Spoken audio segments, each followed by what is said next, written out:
Buenos días, buenas tardes, buenas noches. El día de hoy llegamos al material extra de la novena de San Antonio María Claret. En este material extra, como en otras novenas, veremos parte de lo que es la semblanza biográfica, en este caso, de San Antonio María Claret. Es una breve reseña biográfica, breve,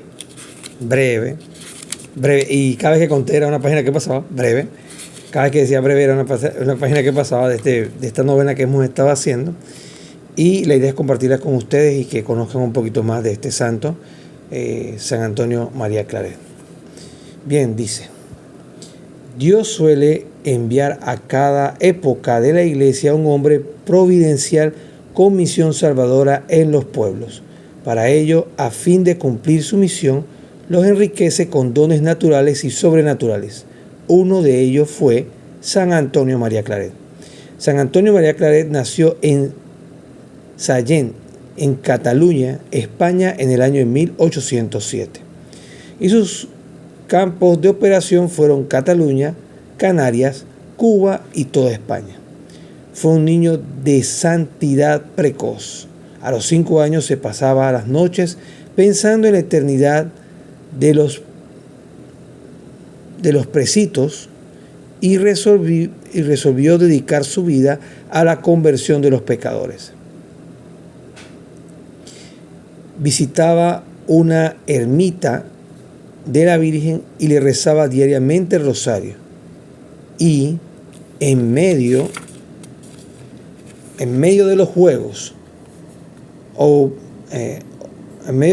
obedecía a la voz de Jesús que le llamaba al sagrario. De Sallet, donde su padre tenía una fábrica de tejidos, fue a perfeccionarse a Barcelona. Allí fue la admiración de técnicos y fabricantes que le propusieron el montaje de una fábrica bajo su dirección técnica, pero él quería ser sacerdote, sobre todo después que la Virgen le libró milagrosamente de ahogarse en el mar y de las malas compañías. En Vic,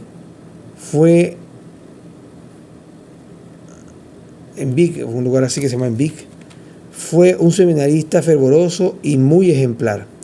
A raíz de su amistad con el filósofo Balmes, se dieron la mano la ciencia y la virtud. Dejó su parroquia para alistarse en Roma para las misiones extranjeras, pues Dios le quería para padre y como modelo de muchos misioneros para repartirlos después por todo el mundo. En Cataluña se entregó en cuerpo y alma a la evangelización de los pueblos como misionero apostólico, a las órdenes de su obispo. Allí recorrió todos los pueblos y ciudades predicando misiones populares que solían durar un mes. Una aureola de santidad y milagros lo seguía por doquier. Aquellos eran tiempos muy difíciles para la evangelización, pues las guerras napoleónicas y civiles tenían conmocionado al país y aquellos gobiernos liberales persiguieron a la iglesia. Se apoderaron de sus bienes, cerraron los seminarios y suprimieron las órdenes religiosas.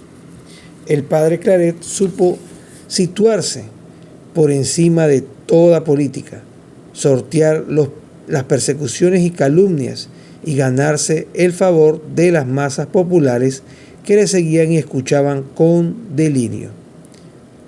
Apenas hubo pueblo o ciudad de Cataluña que no oyese su voz, y casi siempre en las calles y plazas para tener una audiencia mayor que la de las reducidas iglesias en este caso. Por eso es que él siempre salía a predicar en las plazas y en las calles. Lo mismo le sucedía en Canarias, donde misionó muchos pueblos. Su problema era el de siempre: las multitudes que le acosaban por todas partes y no daba abasto.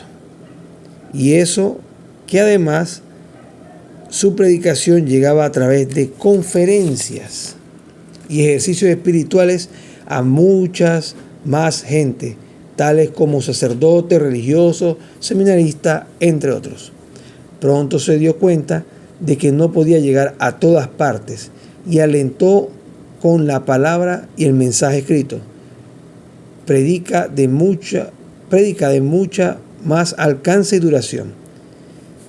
De día predicaba y de noche escribía, y así su palabra llegaría a todos los hogares. En ambos apostolados fue magistral. Fundó para difundir sus libros una editorial llamada La Librería Religiosa. Las ediciones se sucedían sin descanso. Uno solo de sus libros, Camino Recto, ha alcanzado más de 240 ediciones en diferentes lenguas, superando las 11 millones de ejemplares. ¿Quién puede calcular el fruto apostólico que esa masa de libros ha producido? Otra empresa genial del padre Claret fue la Academia de San Miguel, complejo propagandístico de escritores, artistas y propagandístico católico repartidos en múltiples filiales para la causa católica. La revolución lo destruyó cuando estaba en su apogeo. ¿Qué no hubiera hecho hoy con los progresos técnicos y de los medios de comunicación social este gran santo? Era su segundo carisma. San Antonio María Claret creó muchas fundaciones, pero su sueño dorado fue la Congregación de Misioneros Hijos del Inmaculado Corazón de María. En Cuba fundó también las religiosas misioneras claretianas con la Madre París. Nombrado arzobispo de Cuba, se encontró con una situación de total abandono misionero. Renovó aquel glorioso seminario del que en 30 años no había salido ni un sacerdote, mientras las parroquias estaban en ruinas. Abordó con éxito los graves problemas sociales y la esclavitud, la trata de negros y el amancebamiento, etc. Las autoridades de este país no salían de su asombro al ver los resultados espirituales de su humilde pastor. Después de unos ejercicios espirituales, el clero comenzó una gran misión en Santiago y por todos los pueblos y bohíos de su inmensa diócesis. En todas partes, con el adoctrinamiento de las multitudes, la regeneración de las costumbres y la distribución de centenares de miles de libros, el objeto o los objetos religiosos renovaron el país.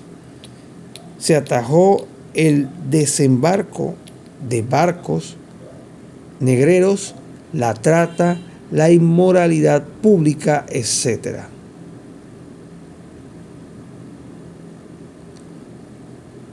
Pero los enemigos de Dios atentaron muchas veces contra su vida y en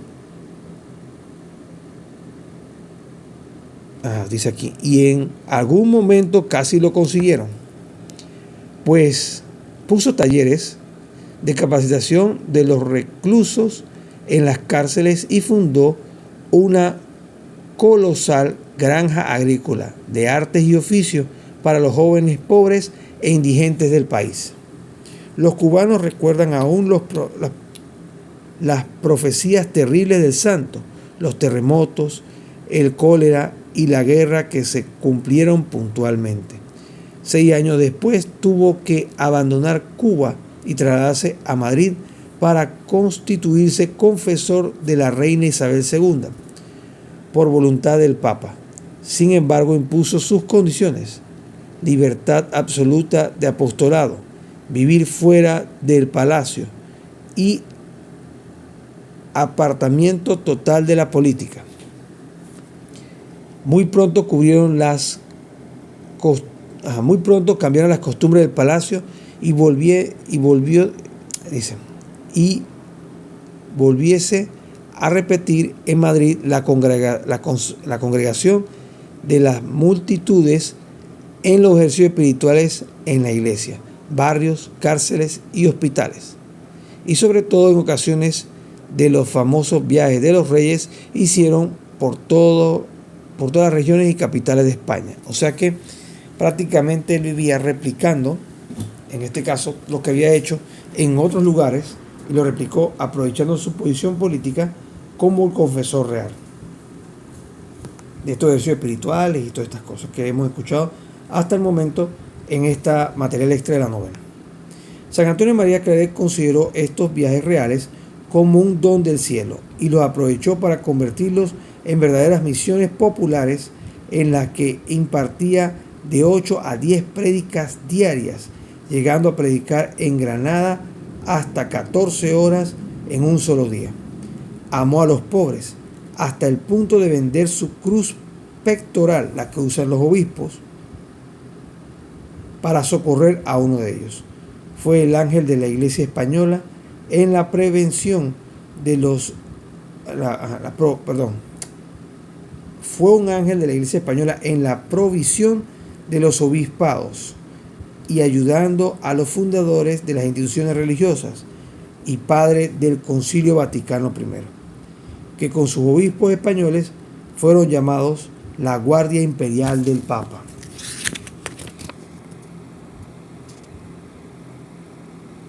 Recibió favores celestiales como el de aquella noche de Navidad en que la Virgen le puso al niño Jesús en sus brazos, y aquel en que Jesús le concedió conservar los últimos 9 años de su vida las especies sacramentales de una comunión a otra. Murió en el destierro de Fontreuil, Francia, en el año 1870. Y bien, esta reseña histórica de este gran santo, San Antonio María Claret, y su semblanza, nos muestra ese ejemplo de él de querer ser sacerdote desde los 5 años, consagrar la vida al Señor en ese servicio ministerial, la cual llevó a su plenitud. Y tanto fue así que dentro de su ministerio Dios le concedió llegar a ser arzobispo de Cuba, fundar órdenes religiosas, a los famosos claretianos, que aquí en nuestro canal de YouTube, bueno, en este caso en el canal de Instagram, lo hemos mencionado como parte de esta novena. Es una gran misión aquí en Latinoamérica. Y algunos documentos tengo yo acá, por lo menos tengo dentro de la librería, acá que en librería voy a decir yo. Pero sí, quién sabe, Dios primero, algún momento pongamos una librería, ¿por qué no? Pero le iba a decir que dentro de los libros que yo tengo son de los claretianos. Tengo una guía de lecturas diarias durante todo el año calendario que ellos preparan. Me parece muy interesante. También hay varios colegios acá en mi país de ellos, de fundación de ellos. Tienen una radio virtual, una radio digital. Y bueno, en fin, su apostolado y esa semilla y esos movimientos que creó San Antonio María Claret se ven como esos frutos de santidad en sus obras. También, como dice acá, en los diferentes milagros que ocurrieron a lo largo de su vida, y también los milagros que hizo póstumos que lo llevaron a la canonización. Primero a la beatificación y después a la canonización. Bien, eso sería todo por este video, pero antes me gustaría cerrar con la oración que hacíamos final para todos los días, durante la novena, durante los 9 días de este gran santo, San Antonio María Claret. En el nombre del Padre, del Hijo, del Espíritu Santo. Amén. Oh Dios, que concediste a tu obispo San Antonio María Claret una caridad y un valor admirable para anunciar el Evangelio a los pueblos, concédenos por su intercesión que, buscando siempre tu voluntad en todas las cosas, trabajemos generosamente para ganar nuevos hermanos para Cristo. Por nuestro Señor. Amén. San Antonio María Claret, ruega por nosotros. En el nombre del Padre, del Hijo y del Espíritu Santo. Amén. Saludos.